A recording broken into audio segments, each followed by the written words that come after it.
As the saying goes, character design is the soul of anime. Characters aren't just vessels for storytelling. They are the story's emotional core, the driving force behind its meaning and influence. In the case of Neon Genesis Evangelion, few characters embody this idea more than Rei Ayanami, one of the most iconic figures in anime history. Created by Yoshiyuki Sadamoto and Hideaki Anno, Rei is a character whose design, presence, and evolution still resonate decades later. Rei's character design is a masterclass in visual storytelling, seamlessly blending aesthetic and narrative. With her pale blue hair, crimson eyes, and signature white plug suit, Rei represents a distinct visual language that defined late 20th century anime.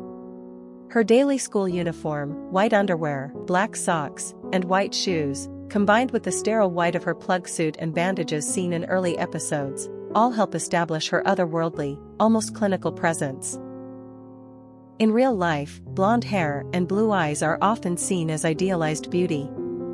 But Rei's blue hair and red eyes push her into an uncanny space, familiar, yet unmistakably alien. These color choices are deeply symbolic.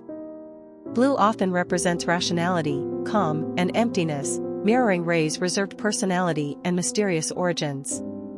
Red, in contrast, evokes life, danger, and vitality, hinting at the divine blood of Lilith within her. The stark contrast between cold blue and fiery red visually encapsulates the tension between her human shell and divine essence. Even her socks and shoes subtly nod to the trope of the combat girl in Japanese media, functional, grounded, and ready for battle. Her all-white plug suit and underwear suggest purity, but also an emptiness. She is a vessel, both literally and spiritually. The bandages wrapped around her body in early episodes are more than just signs of physical injury, they symbolize psychic fragmentation and the fragile boundary between body and soul. But as the bandages gradually disappear, especially after her battle with the fifth angel, so too does her emotional distance. She begins to show warmth and humanity. These visual elements helped shape a character whose aesthetic and symbolic impact has endured for generations. To truly appreciate Rei Ayanami, we must look beyond her pale, porcelain exterior and into her inner world. At the beginning of the series, Rei is completely obedient to Gendo Ikari. Her iconic line, "I'm used to pain," reveals a numbness not just to physical suffering, but emotional detachment as well. She is the prototype of what anime fans call the 3-no girl: no words, no emotions, no expression.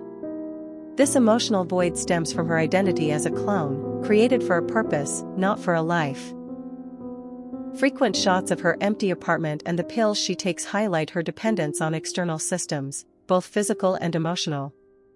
But everything changes after episode 6, when she smiles at Shinji for the first time. That brief, sincere smile is one of the most unforgettable moments in anime history. It marks the beginning of Rei's awakening. From that point forward, her crimson eyes begin to glow, not with alien power, but with human emotion. In the rebuild of Evangelion films, Rei is no longer just Gendo's puppet.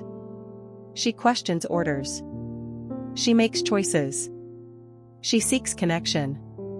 Her journey from a programmed clone to a feeling, autonomous person is nothing short of epic, an emotional metamorphosis as grand as any mecha battle. Once we understand Rei's appearance and psychological development, we arrive at a deeper, more existential question: what is Rei Ayanami?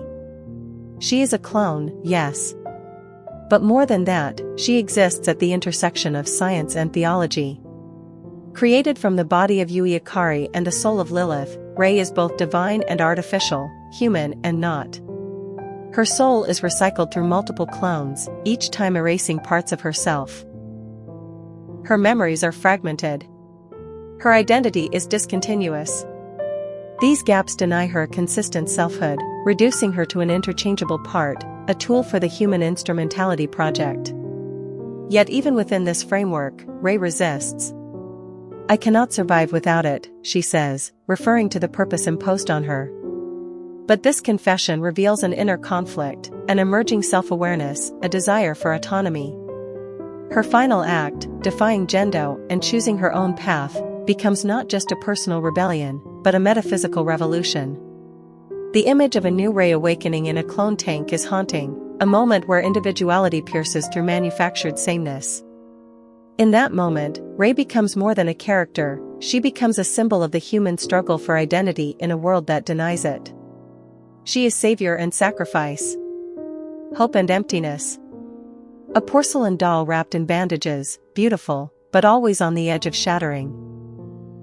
Each of her deaths and rebirths represents a cycle of self-erasure and rediscovery. But within these cycles, she slowly carves out her own sense of self, through instinct, emotion, and choice. Beyond the anime itself, Rei Ayanami's influence echoes far and wide. As the original 3-No girl, she paved the way for characters like Yuki Nagato, and countless others. Her aesthetic, contrasting colors, stoic demeanor, hidden warmth, has become a blueprint in anime character design. Whether in games, fan art, fashion, or cosplay, Rei continues to be reinterpreted and reimagined. She is not just a character, she is a cultural icon. Rei Ayanami is the embodiment of late 20th century Japanese anime aesthetics, cold on the outside, with a flickering light of humanity within. Her journey, from a clone born of nothing, to a person who chooses her own fate, is one of the most profound in anime history. Through silent rebellion and quiet emotion, Rei awakens, not just to life, but to herself.